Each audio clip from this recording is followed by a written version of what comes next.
Supreme court के आदेश के बाद भी स्थानीय पशुओं के साथ बढ़ रही क्रूरता को लेकर कैस्पर्स होम ने जताई चिंता, जिसको लेकर पशु प्रेमियों ने आवास विकास स्थित सेंट्रल पार्क में नुक्कड़ नाटक कर स्थानीय पशुओं के संरक्षण के लिए लोगों को जागरूक किया, जिन्होंने कहा कि अगर इन बेजुबानों की खाद्य श्रृंखला टूट गई तो मनुष्य का अस्तित्व भी खतरे में आ जाएगा।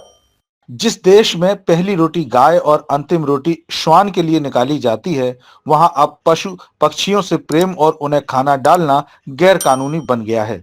खतरा देशी श्वानों या अन्य देशी जानवरों से नहीं, बल्कि उन विदेशी नस्लों से है जिन्हें भारत का मौसम सूट नहीं करता।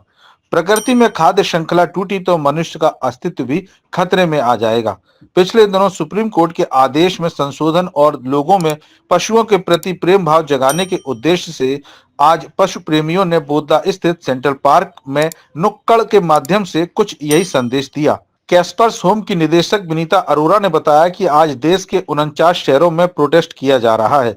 7 जनवरी को सुप्रीम कोर्ट में सुनवाई में यदि भारतीय नस्ल के श्वानों को विस्थापित करने की पॉलिसी में परिवर्तन नहीं किया गया तो फिर देश भर के पशु प्रेमी सड़कों पर उतरकर आंदोलन के लिए बाध्य होंगे। बच्चों की पढ़ाई छुड़वाकर शिक्षकों को स्ट्रीट डॉग को हटाने के काम में लगा देना भी उचित नहीं है। सभी श्वानों को शेल्टर होम में डालना न्याय और धर्म के विरुद्ध है।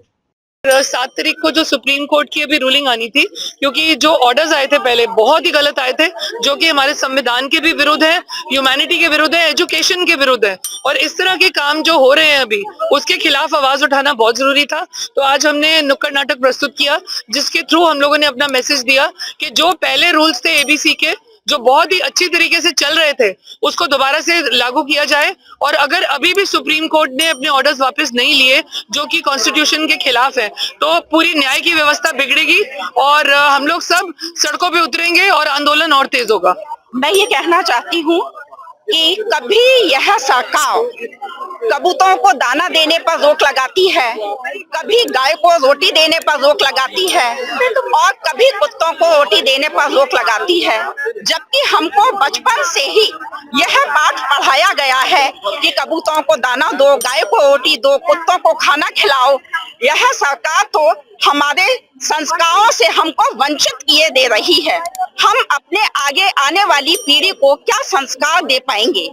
आज हमारे देश का यह दुर्भाग्य है कि हमारे देश की सत्ता ऐसे निकम्मे नेताओं के हाथों में है जो पशुओं के दुश्मन है। देखिए, नुक्कड़ नाटक बेसिकली हमारा जो संदेश देना चाहता है वो आम जनता के लिए है कि लोगों को थोड़ा सा हम अवेयर करना चाह रहे थे कि हम लोग जिस तरीके से अपने मन में घृणा लेकर आ गए हैं जीव जंतुओं के प्रति, हमारे पर्यावरण के प्रति, देखिए हम लोग को उससे थोड़ा सा ना अवेयरनेस फैलाने की जरूरत थी।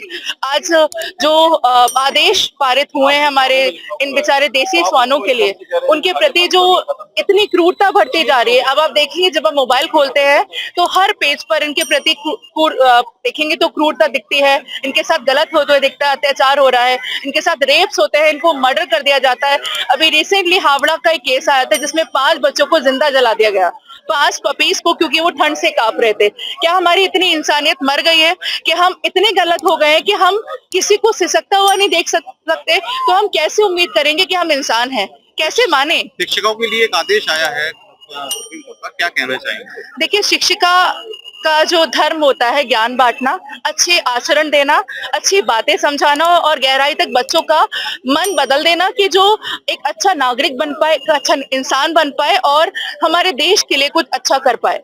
ठीक है, पर अगर जो ये आदेश जो भी आए हैं, मैं शायद नहीं मानती इनको, और आगे जाकर अगर देखूंगी तो इन आदेशों से हमारे बच्चों की पढ़ाई का बहुत हनन होने वाला है। और बच्चों की पढ़ाई तो जाएगी, उनकी पर्सनल ग्रोथ पर इम्पैक्ट पड़ेगा, उनकी वैल्यूज खत्म हो जाएंगी, उनके अंदर नफरत आ जाएगी। और जो आज वो अपने पेरेंट्स के साथ जो वैसे भी इतने मोबाइल के जमाने में गलत बात करते हैं, गलत तरीके से बोलते हैं, वो शायद आने वाले टाइम में अपने माँ बाप को भी नहीं समझेंगे। तो अगर हम बच्चों को शिक्षा के अलावा जो अच्छे निर्देश देते हैं, उनको उपदेश देते हैं, उनको ज्ञान की बातें सिखाते हैं, अच्छी बातें बोलते हैं, हम बच्चों से वो छीन रहे हैं। बल्कि अपने देश को ऐसे बच्चे हम बनाकर देंगे जो कहीं जाकर, अगर हम बोले दूसरे तरीके से, वो आतंकवादी बनेंगे। हमको तो ये सही नहीं लगा है साहब, बहुत गलत है। हमारी तो रक्षा जंगल में हम जाते हैं तो हमारे पास जाता है और हम वहाँ सोते हैं पैर पे वहाँ पे, तो बाहर से कोई भी जानवर आए तो वही जगाता है। हमको तो भारी दुख होगा, अगर कुत्ता नहीं रहेगा तो हम नहीं जग पाएंगे, सोते रह जाते। कोई भी जानवर आवे तो हमको जगाता है, वही पहले नंबर चिल्लाता है, पहले फर्स्ट में, तो हम जग जाते हैं उसकी आवाज सुनकर।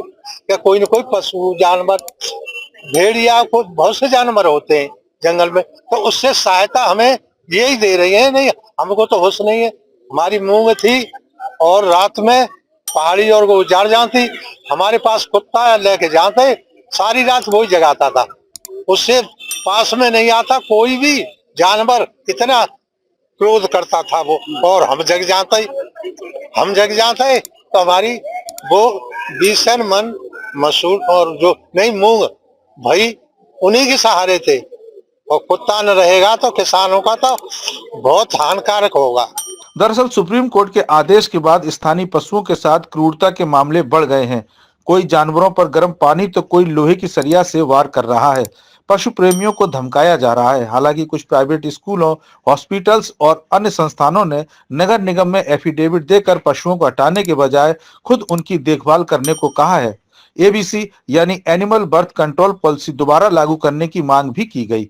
नुक्कड़ नाटक की स्क्रिप्ट विनीता अरोड़ा और प्रस्तुति आशीष कपूर, डिम्पी महेंद्रू व गरिमा शर्मा ने दी। इस अवसर पर मुख्य रूप से अमन अग्रवाल, शांतनु बंसल, किरण सेतिया, विकास अग्रवाल सहित बड़ी संख्या में लोगों की उपस्थिति रही।